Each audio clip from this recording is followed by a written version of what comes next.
Channel ಇವತ್ತು ನಾನು vlog ಶುರು ಮಾಡ್ತಾ ಇದ್ದೀನಿ. ಸೊ ಇವತ್ತು ಮಧ್ಯಾಹ್ನ ಅಡುಗೆಗೆ ನಾನು ನಿನ್ನೆ ಹೇಳ್ದಂಗೆ ಸ್ವಲ್ಪ ರೇಷನ್ಸ್ ಎಲ್ಲ ಕಮ್ಮಿ ಇದೆ, ರೇಷನ್ ತರಕ್ಕೆ ಹೋಗ್ತಾ ಇಲ್ಲ. ಇವಾಗ ಅಡುಗೆ ಮಾಡಬೇಕಲ್ಲ, ಹಂಗಾಗಿ ಸ್ವಲ್ಪ ತರಕಾರಿ ಏನಾದ್ರು ತೊಗೊಂಡು ಬರೋಣ ಅಂತ ನಾನು ಎಷ್ಟು ಹೋಗ್ತಾ ಇದ್ದೀವಿ. ಎಷ್ಟು ನೋಡಿ ಇಲ್ಲಿ ಟಿ ವಿ ನೋಡ್ತಾವನೆ. ಸೊ ಇವಾಗ ನಾನು ಎಷ್ಟು ಹೋಗ್ಬಿಟ್ಟು ನೋಡ್ತೀನಿ ಏನು ತರಕಾರಿ ತೊಗೊಂಡು ಬರೋದು ಅಂತ. ತೊಗೊಂಡು ಬಂದು ಆಮೇಲೆ ಅಡುಗೆ ಮಾಡಬೇಕು. ಸೊ ಇವಾಗ ಹೋಗಿ ತೊಗೊಂಡು ಬರ್ತೀವಿ, ಆಮೇಲೆ ವ್ಲಾಗ್ನ ಕಂಟಿನ್ಯೂ ಮಾಡ್ತೀನಿ. ಈಗ ಅಡುಗೆನ ಶುರು ಮಾಡ್ತಾ ಇದ್ದೀನಿ. ಸೊ ನಾನು ಹೇಳ್ದಂಗೆ ಮೊದಲೇ ಬೇಳೆ ಎಲ್ಲ ಬೇಯಿಸಿಟ್ಕೊಂಡಿದ್ದೆ. ಈಗ ಬೇಳೆ ಸಾರಿಗೆ ಒಗ್ಗರಣೆ ಮಾಡೋಣ ಅಂತ ಬೇಳೆ ಸಾರು ಮಾಡಿ ತುಂಬ ದಿವಸ ಆಗಿತ್ತು, ಹಾಗಾಗಿ ಇವಾಗ ನಾನು ಬೇಳೆ ಸಾರು ಮಾಡ್ತಾಯಿದ್ದೀನಿ. ಸೊ ಮೊದಲಿಗೆ ಒಂದು ಬಾಣಲಿ ಇಟ್ಬಿಟ್ಟು ಅದಕ್ಕೊಂಚೂರು ಎಣ್ಣೆ ಹಾಕಿ ಸಾಸಿವೆ ಜೀರಿಗೆನ ಹಾಕ್ತೀನಿ. ನಾನು ಕಂಪ್ಲೀಟ್ ರೇಷನ್ ತೊಗೊಂಡು ಬಂದಿಲ್ಲ, ಒಂದು ಸ್ವಲ್ಪ ಹಸಿಮೆಣಸಿನ್ಕಾಯಿ, ಕೊತ್ತಂಬರಿ ಮತ್ತು ಕರಿಬೇವಿನ ಸೊಪ್ಪು, ಟೊಮೆಟೊ ಇಷ್ಟೆಲ್ಲ ಖಾಲಿ ಆಗಿತ್ತು, ಹಂಗಾಗಿ ಅದನ್ನು ತೊಗೊಂಡು ಬಂದು. ಹಾಗೆ ಬಾಳೆಕಾಯಿ, ಸ್ವಲ್ಪ ಬೀನ್ಸು, ಕ್ಯಾರೆಟು ಮತ್ತು ನೂಕಲ್ಲು, ಬೀಟ್ರೂಟು ಇದನ್ನೆಲ್ಲ ತೊಗೊಂಡು ಬಂದು ಸಾರ್ಟ್ ಔಟ್ ಮಾಡಿ ಫ್ರಿಜ್ಜಲ್ಲಿ ಇಟ್ಟಿದ್ದೀನಿ. ಈಗ ಒಗ್ಗರಣೆಗೆ ಹಾಕ್ತಾಯಿದ್ದೀನಿ. ಈಗ ನೋಡಿ ಕರಿಬೇವಿನ ಸೊಪ್ಪು ಕೂಡ ಖಾಲಿಯಾಗಿತ್ತು, ಹಂಗಾಗಿ ಅದನ್ನು ಕೂಡ ತೊಗೊಂಡು ಬಂದೆ. ಸಾಸಿವೆ ಜೀರಿಗೆ ಎಲ್ಲ ಹಾಕಿದ ಮೇಲೆ ಕರಿಬೇವಿನ ಸೊಪ್ಪು ಹಾಕ್ತಾಯಿದ್ದೀನಿ. ಹಾಗೆ ಒಂದು ಇಡೀ ಬೆಳ್ಳುಳ್ಳಿ ಜಜ್ಜಿಟ್ಕೊಂಡಿದ್ದೆ, ಸೊ ಅದನ್ನು ಕೂಡ ಇದರಲ್ಲಿ ಹಾಕ್ತಾಯಿದ್ದೀನಿ. ಒಂದು ಈರುಳ್ಳಿನ ಕಟ್ ಮಾಡಿ ಇಟ್ಕೊಂಡಿದ್ದೆ, ಸೊ ಅದನ್ನು ಕೂಡ ಇದರಲ್ಲಿ ಸೇರಿಸ್ತೀನಿ. ಈರುಳ್ಳಿ ನನಗೆ ಹಾಕೋ ಐಡಿಯಾ ಇರಲಿಲ್ಲ, ಆಮೇಲೆ ಒಂದು ಈರುಳ್ಳಿ ಕಟ್ ಮಾಡಿ ಇಟ್ಟಿದ್ದೆ, ಸೊ ಹಾಗೆ ಇಟ್ಟಿದ್ರೆ ಹಾಳಾಗುತ್ತೆ ಅಂದ್ಬಿಟ್ಟು ಈರುಳ್ಳಿನ ಕೂಡ ಕಟ್ ಮಾಡಿಕೊಂಡೆ. ಸೊ ಅದನ್ನು ಕೂಡ ಇದರಲ್ಲಿ ಹಾಕಿ ಫ್ರೈ ಮಾಡ್ತೀನಿ. ಈಗ ಈರುಳ್ಳಿನೆಲ್ಲ ಹಾಕಿದ ಮೇಲೆ ಒಂದು ಸತಿ ಬಾಡಿಸ್ಕೊತಾ ಇದ್ದೀನಿ. ಇದರಲ್ಲಿ ನಾವು ಎಷ್ಟೇ ಬೇಗ ಮಾಡೋಕ್ಕೆ ಹೋದರೂ ಕೂಡ ಸ್ಟೀಲ್ ಕಡಾಯಿ ಆಗಿರೋದ್ರಿಂದ ಸಾಸಿವೆ ಜೀರಿಗೆ ನಾನು ಎಷ್ಟೇ ಬೇಗ ಹಾಕಿದರೂ ಕೂಡ ಎಣ್ಣೆ ಬೇಗ ಕಾದು ಅದು ಬ್ಲ್ಯಾಕ್ ಆಗಿಬಿಡುತ್ತೆ. ಸೊ ಇನ್ಮೇಲಿಂದ ಫಸ್ಟು ಎಣ್ಣೆ ಸಾಸಿವೆ ಜೀರಿಗೆ ಎಲ್ಲ ಹಾಕಿದ ಮೇಲೆ ಆಮೇಲೆ ಸ್ಟವ್ ಅಂಟಿಸ್ಬೇಕು, ಆ ರೀತಿ ಆಗೋಗ್ಬಿಟ್ಟಿದೆ. ಸೊ ಲಾಸ್ಟ್ ಒಂದು ಸತಿ ಕೂಡ ಹಾಗೆ ಆಗೋಯ್ತು, ಇವತ್ತು ಕೂಡ ಹಾಗೆ ಆಯಿತು. ಸೊ ಈಗ ನಾನು ಟೊಮೆಟೊ ಸ್ವಲ್ಪ ಜಾಸ್ತಿನೇ ಕಟ್ ಮಾಡಿ ಇಟ್ಕೊಂಡಿದ್ದೆ, ಅದನ್ನು ಇದರಲ್ಲಿ ಹಾಕ್ಬಿಟ್ಟು ಈಗ ಅದಕ್ಕೆ ಕಲ್ಲುಪ್ಪು ಕೂಡ ಸೇರಿಸಿದ್ದೀನಿ. ಸೊ ಉಪ್ಪು ಹಾಕಿದರೆ ಬೇಗ ಟೊಮೆಟೊ ಎಲ್ಲ ಸಾಫ್ಟ್ ಆಗುತ್ತೆ ಅಂದ್ಬಿಟ್ಟು. ಹಾಗೆ ಒಂಚೂರು ಅರಿಶಿನ ಪುಡಿ ಕೂಡ. ಸೊ ಮತ್ತು ಸಾಂಬಾರು ಪೌಡ್ರು ಸ್ವಲ್ಪ ದಿವಸದಿಂದ ಯೂಸೇ ಮಾಡ್ತಾ ಇರಲಿಲ್ಲ ನಾನು. ಆಮೇಲೆ ಇವತ್ತು ಸಾಂಬಾರು ಹೆಂಗೂ ಮಾಡ್ತಾ ಇದ್ದೀನಲ್ಲ, ಬೇಳೆ ಸಾಂಬಾರು, ಅದಕ್ಕೆ ಸಾಂಬಾರು ಪುಡಿ ಹಾಕೋಣ ಅಂದ್ಬಿಟ್ಟು ಇವತ್ತು ಸಾಂಬಾರು ಪುಡಿ ಹಾಕ್ತೀನಿ. ಟೊಮೆಟೊ ಎಲ್ಲ ಒಂದು ಸತಿ ಚೆನ್ನಾಗಿ ಬಾಡಿಸ್ಕೊಂಡಾದಮೇಲೆ ನಾನು ಹೇಳ್ದಂಗೆ ಇವಾಗ ಸಾಂಬಾರು ಪೌಡ್ರನ್ನ ಹಾಕ್ತಾಯಿದ್ದೀನಿ. ಇಷ್ಟು ದಿನ ನಾನು ಜಾಸ್ತಿ ಖಾರದ ಪುಡಿ ಯೂಸ್ ಮಾಡ್ತಾಯಿದ್ದೆ, ಸ್ವಲ್ಪ ಟೇಸ್ಟಲ್ಲಿ ಡಿಫರ್ ಕಾಣಿಸ್ತಾ ಇತ್ತು. ಬಟ್ ಇವತ್ತು ಸಾಂಬಾರು ಪೌಡ್ರ್ ಹಾಕಿರೋದ್ರಿಂದ ತುಂಬ ರುಚಿಯಾಗಿತ್ತು, ಏನೋ ಒಂಥರ ತುಂಬ ಚೆನ್ನಾಗಿತ್ತು ಇವತ್ತು ಸಾಂಬಾರು. ಹಾಗೆ ಧನಿಯಾ ಪೌಡ್ರು ಕೂಡ ನಾನು ಬಳಸಿಲ್ಲ ಇಲ್ಲಿ, ಯಾಕಂದರೆ ಸಾಂಬಾರು ಪೌಡ್ರಲ್ಲೇ ಎಲ್ಲ ಇರುತ್ತೆ ಅಲ್ವ, ಹಾಗಾಗಿ ನಾನು ಧನಿಯಾ ಪೌಡ್ರನ್ನ ಬಳಸಿಲ್ಲ.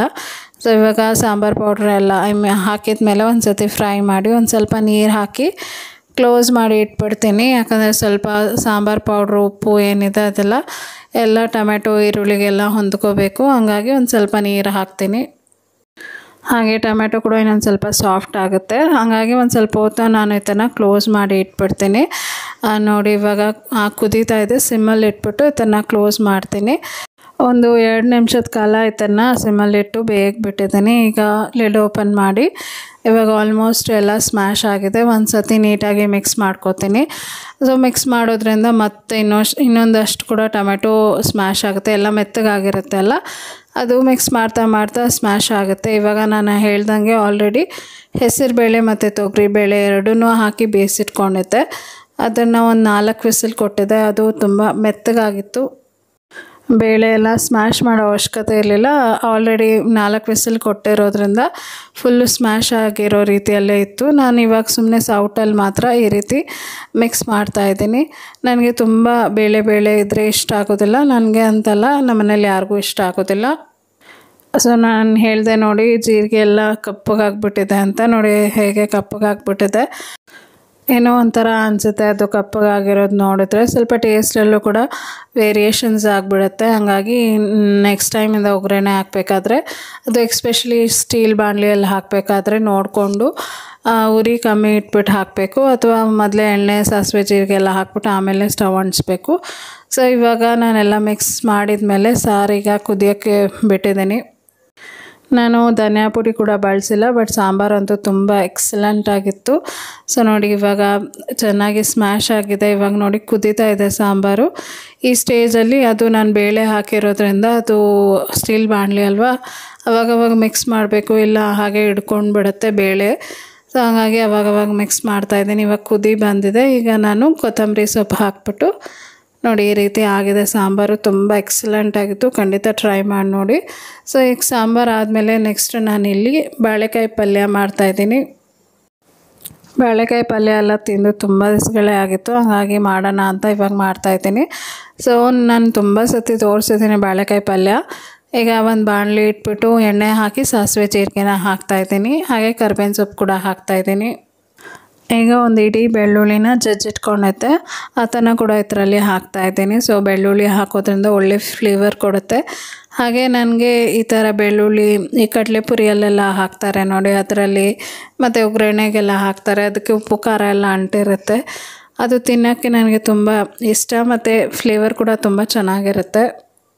ನನಗೆ ಯಾವಾಗಾದರೂ ಬೇಜಾರಾದರೆ ಬರೀ ಬೆಳ್ಳುಳ್ಳಿ ಜಜ್ಜಿಬಿಟ್ಟು ಉಪ್ಪು ಖಾರ ಹಾಕ್ಕೊಂಡು ತಿಂತೀನಿ. ಸೊ ಬಾಯಿ ಕೆಟ್ಟಿದೆ ಅಂತ ಅಂದಾಗೆಲ್ಲ ಅದು ನನಗೆ ತುಂಬ ಇಷ್ಟ ತಿನ್ನೋಕ್ಕೆ ಆ ಥರ, ಅದಕ್ಕೆ ನಾನು ಜಾಸ್ತಿ ಬೆಳ್ಳುಳ್ಳಿನ ಬಳಸ್ತೀನಿ. ಸೊ ಬೆಳ್ಳುಳ್ಳಿ ಎಲ್ಲ ಹಾಕಿದ್ಮೇಲೆ ನಾನು ಹೇಳ್ದಂಗೆ ಬಾಳೆಕಾಯಿನ ಈ ರೀತಿ ಕಟ್ ಮಾಡಿಟ್ಕೊಂಡಿದ್ದೆ. ಒಂದು ಬಾಳೆಕಾಯಲ್ಲಿ ಮಧ್ಯ ಕಟ್ ಮಾಡಿಕೊಂಡು ಮತ್ತು ತಿರ್ಗಾ ಅದನ್ನು 2 ಭಾಗ ಮಾಡಿಕೊಂಡು ಈ ರೀತಿ ಕಟ್ ಮಾಡಿಕೊಂಡೆ. ಬಾಳೆಕಾಯಿ ಪಲ್ಯ ಅಂದರೆ ನಮ್ಮ ಮನೇಲಿ ಎಲ್ಲರಿಗೂ ಇಷ್ಟ, ಹಾಗಾಗಿ ಇವತ್ತು 3 ಬಾಳೆಕಾಯಿ ತೊಗೊಂಡು ಬಂದೆ. ಏನಂತಂದರೆ 10 ರೂಪಾಯಿ ಒಂದು ಬಾಳೆಕಾಯಿ ಅಂತಂದರು, ಹಾಗಾಗಿ 3 ತೊಗೊಂಡು ಬಂದೆ. ಸೊ 3 ಬಾಳೆಕಾಯಿನೂ ಈ ರೀತಿ ಕಟ್ ಮಾಡಿ ಹಾಕಿದ್ದೀನಿ. ಸೊ ಹಾಗೆ ಇಟ್ಟರೆ ಮತ್ತು ಹಣ್ಣಾಗಿಬಿಡುತ್ತೆ ಅಂದ್ಬಿಟ್ಟು ಎಲ್ಲದನ್ನು ಈಗಲೇ ಮಾಡ್ತಾಯಿದ್ದೀನಿ. ಸೊ ಬಾಳೆಕಾಯಿ ಎಲ್ಲ ಹಾಕಿದ್ಮೇಲೆ ಒಂದು ಸ್ವಲ್ಪ ಅರಿಶಿನ ಪುಡಿ ಮತ್ತು ಈಗ ಸಾಂಬಾರು ಪೌಡ್ರೇ ಹಾಕ್ತಾಯಿದ್ದೀನಿ. ನೀವು ಬೇಕಾದರೆ ಚಿಲ್ಲಿ ಪೌಡ್ರು ಮತ್ತು ಧನಿಯಾ ಪೌಡ್ರು ಕೂಡ ಹಾಕೋಬೋದು. ಸೊ ನಾನು ಸಾಂಬಾರು ಪೌಡ್ರೇ ಹಾಕ್ತಾಯಿದ್ದೀನಿ. ಸೊ ತುಂಬ ದಿವಸ ಆಯಿತು ಸಾಂಬಾರು ಪೌಡ್ರು ನಾನು ಬಳಸಲೇ ಇಲ್ಲ, ಜಾಸ್ತಿ ಖಾರದ ಪುಡಿನೇ ಬಳಸ್ತಾಯಿದ್ದೆ. ಹಾಗಾಗಿ ಇವತ್ತು 2 ಡಿಶ್ಗೂ ಸಾಂಬಾರು ಪೌಡ್ರೇ ಹಾಕಿ ಹಾಗೆ ಉಪ್ಪನ್ನ ಕೂಡ ಹಾಕ್ತಾಯಿದ್ದೀನಿ. ಸೊ ಇವತ್ತು ನಾನು ಪೂರ್ತಿ ಡ್ರೈ ಮಾಡ್ತಾಯಿಲ್ಲ. ಸೊ ಸ್ವಲ್ಪ ಗ್ರೇವಿನೂ ಅಲ್ಲ, ಬಟ್ ಸ್ವಲ್ಪ ವೆಟ್ಟಾಗಿ ಒದ್ದೆನೇ ಇರುತ್ತೆ ಪಲ್ಯ. ಅಂದರೆ ಏನು ಹೇಳ್ತಾರೆ ನಿಮ್ಮ ಗ್ಲಾಸಲ್ಲಿ ಗೊತ್ತಾಗುತ್ತೆ, ನನಗೆ ಅದು ಹೇಳೋಕ್ಕೆ ಸರಿಯಾಗಿ ಬರ್ತಾಯಿಲ್ಲ. ಇವಾಗ ನೋಡಿ ಎಲ್ಲ ಮಿಕ್ಸ್ ಮಾಡಿದಾದಮೇಲೆ ನೋಡೋಕ್ಕೆ ಚೆನ್ನಾಗಿದೆ, ಒಳ್ಳೆ ಮಾವಿನಕಾಯಿಗೆ ಉಪ್ಪು ಖಾರ ಹಾಕಿದರೆ ಹೇಗಿರುತ್ತೆ ನೋಡಿ ಅದೇ ರೀತಿ ಕಾಣ್ತಾ ಇದೆ. ಸೊ ಇವಾಗ ಸ್ವಲ್ಪ ನೀರನ್ನ ಹಾಕ್ತೀನಿ. ನೀರು ಸುಮಾರು ಒಂದು ಅರ್ಧ ಲೋಟ ಅಷ್ಟು ನೀರು.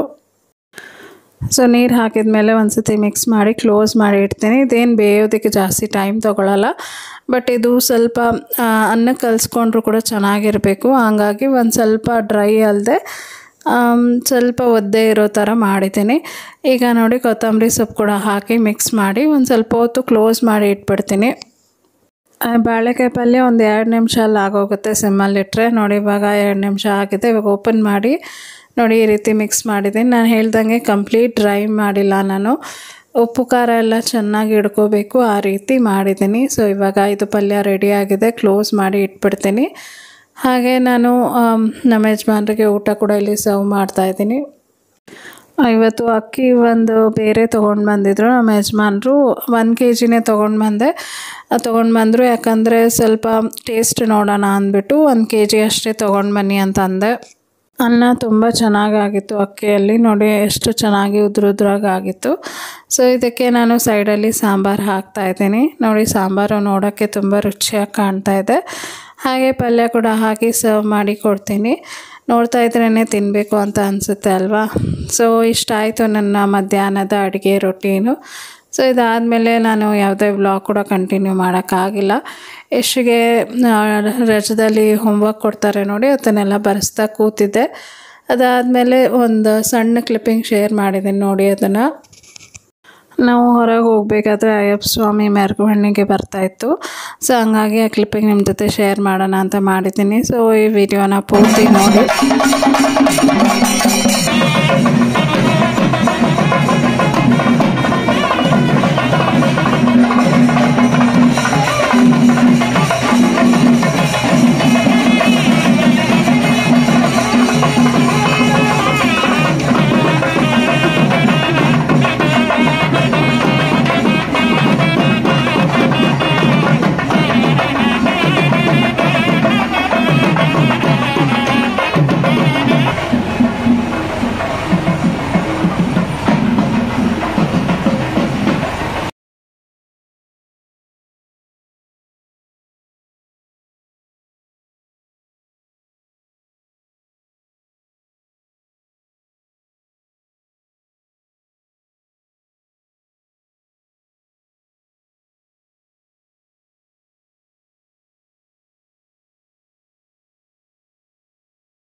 ಇಲ್ಲಿಗೆ ವ್ಲಾಗ್ ಎಂಡ್ ಮಾಡ್ತಾ ಇದ್ದೀನಿ. ವ್ಲಾಗ್ ಇಷ್ಟ ಆದರೆ ದಯವಿಟ್ಟು ಲೈಕ್ ಮಾಡಿ, ಶೇರ್ ಮಾಡಿ, ಕಮೆಂಟ್ ಮಾಡಿ, ಸಬ್ಸ್ಕ್ರೈಬ್ ಮಾಡಿ.